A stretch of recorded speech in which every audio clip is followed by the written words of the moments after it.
Selamat pagi. Hari ini kumpulan kami nama Anti-Corruption akan membentangkan tajuk kes penipuan Bernie Madoff.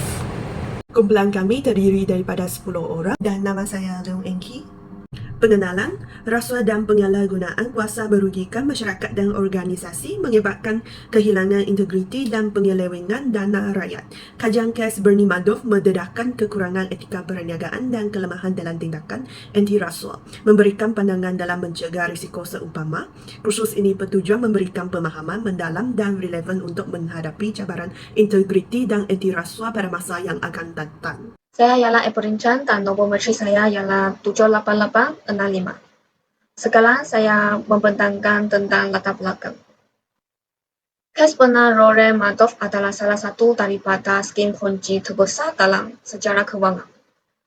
Kes ini dirancang dan dilaksanakan oleh Bernie Laurent Madoff.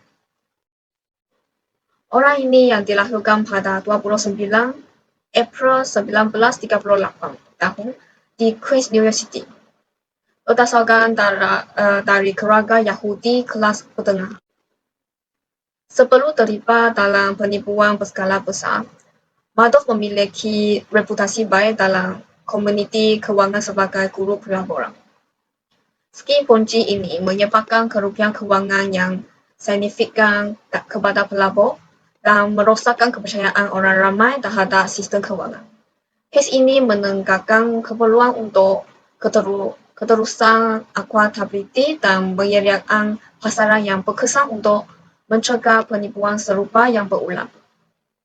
Tindakan Madoff ini berfungsi sebagai pengajaran dalam sejarah kewangan dan menunjukkan akibat serius, tamak haloba dan tindakan laku tidak beretika terhadap masyarakat secara keseluruhan.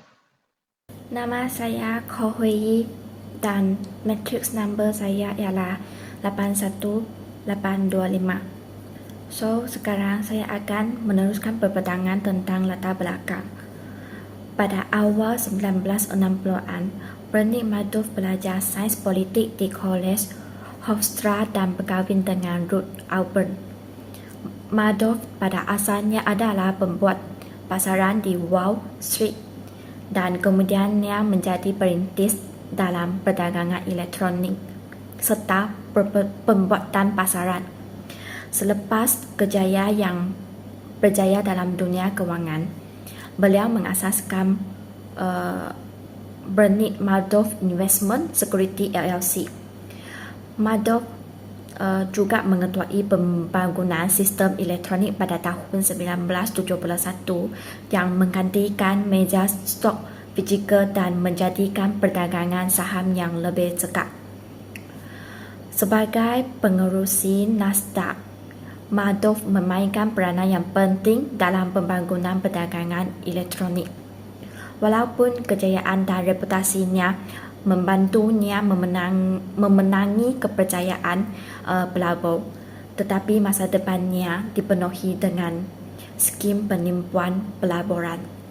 Nama saya Gisela Gosong. Nombor bateri saya 82093. Sekarang saya mau membincangkan latar belakang cara Bernie Madoff penipuan uang. Henry Barbarossa mengusulkan penipuan perorangan tinggi Bernie Madoff, tetapi usahanya tidak dapat menghentikan keruntuhan empayar Madoff semasa krisis kewangan 2008. Pada permulaan krisis tergolong skema ponzi Madoff yang merugikan kerugian pelabur termasuk individu, amanah amal, dan daya penyesuaian. Skandal ini merosakkan kepercayaan terhadap sistem keuangan dengan pegawai sering dikritis atas kegagalan mengesahkan penipuan yang berlangsung lama.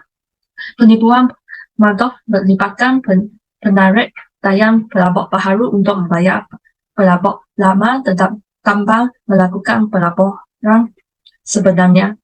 Maka Madoff mengekalkan perbulangan yang stabil dan menarik lebih banyak pelabur, membentuk struktur penipuan piramid yang runtuh semasa krisis keuangan ketika pelabur meminta perkiraan dan teruntukkan bahwa Madoff tidak dapat bayar. Nama saya Vivian Pushinglan dan nombor matrik saya adalah 81458.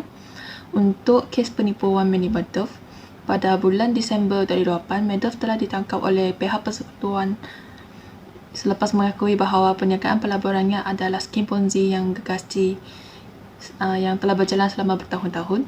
Skim tersebut melibatkan pengumpulan dana daripada pelabur saham baharu untuk membayar keuntungan pelabur lama tanpa benar-benar menjalankan pelaburan yang dijanjikan.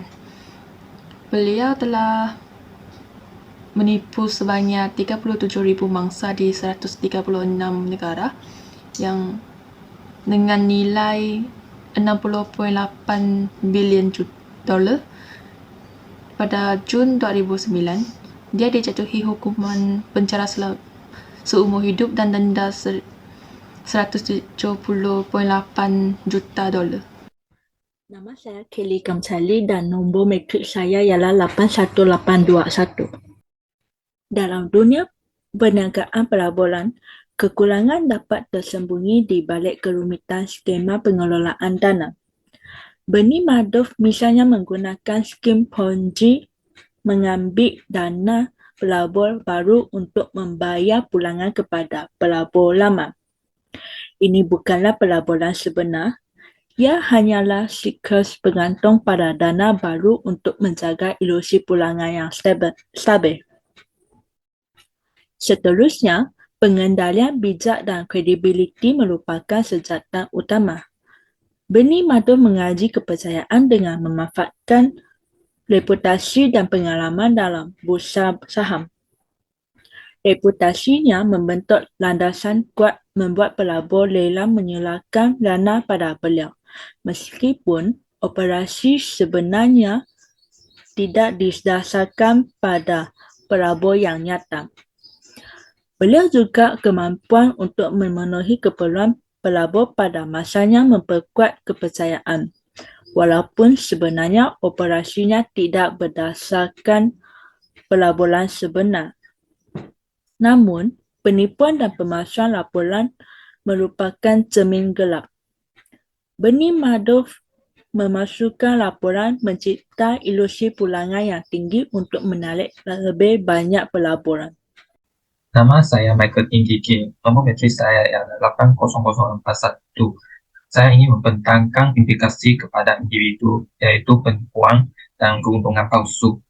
Bernie Madoff melakukan penipuan dengan memalsukan kenyataan kewangan dan menunjukkan keuntungan palsu dalam skim Ponzi. Dana baru dialihkan untuk membayar pelabur sedia ada. Ini mewujudkan ilusi pulangan yang tinggi. Pernyataan kewangan yang dipalsukan menyalahguna reputasi portfolio Madoff sebab mengalihkan dana untuk kegunaan pribadi adalah tidak adil.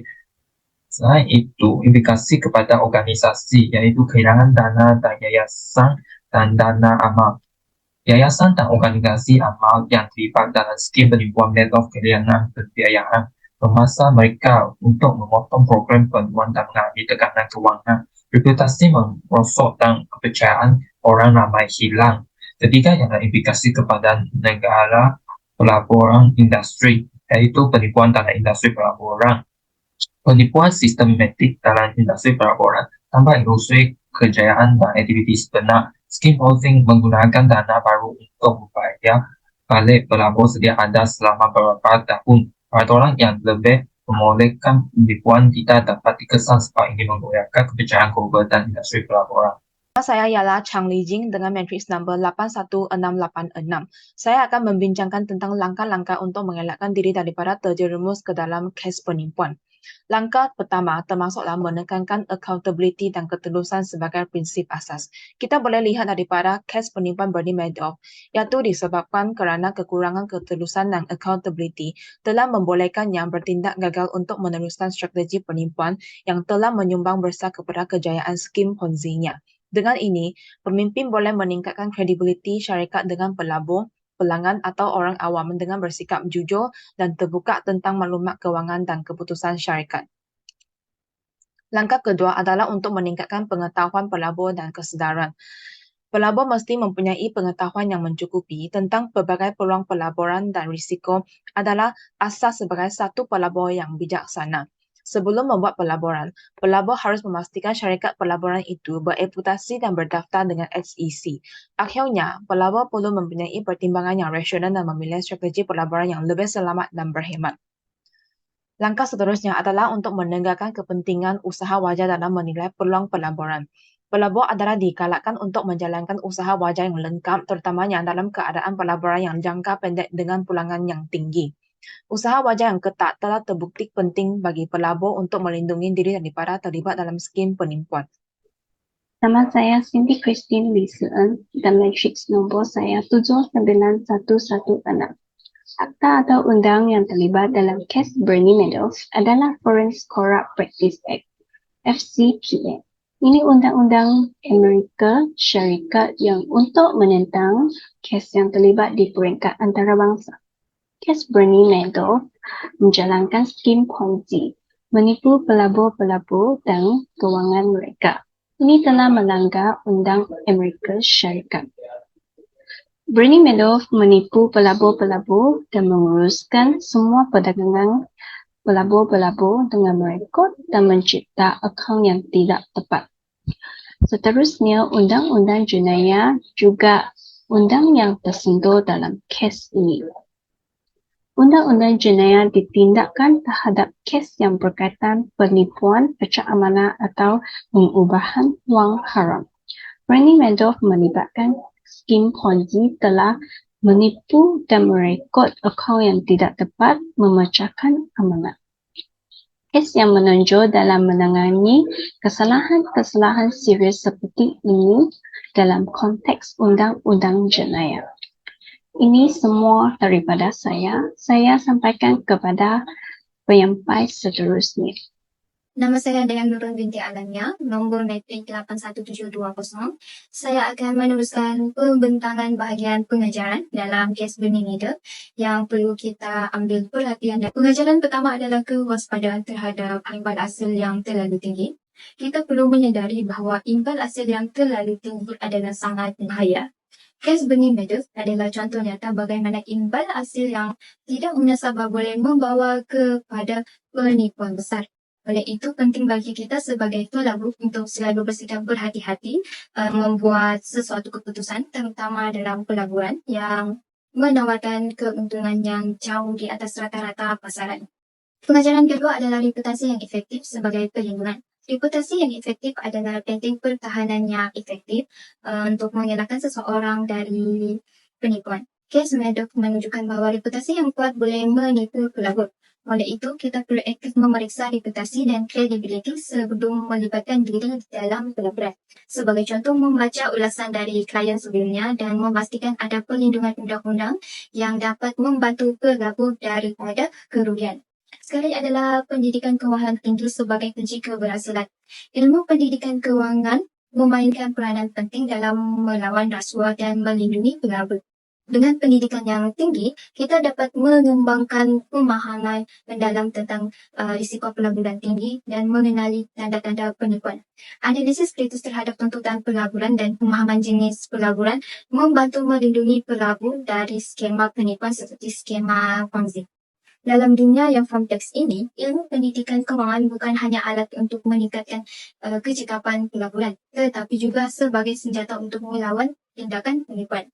Saya yakin dengan kewaspadaan, penelitian yang teliti dan pemahaman yang mendalam, kita dapat melibatkan diri dalam pelaburan atau apa-apa tindakan dengan lebih bijak dan memberikan perlindungan kepada harta-harta yang kita ada, seperti kekayaan yang kita ada lah.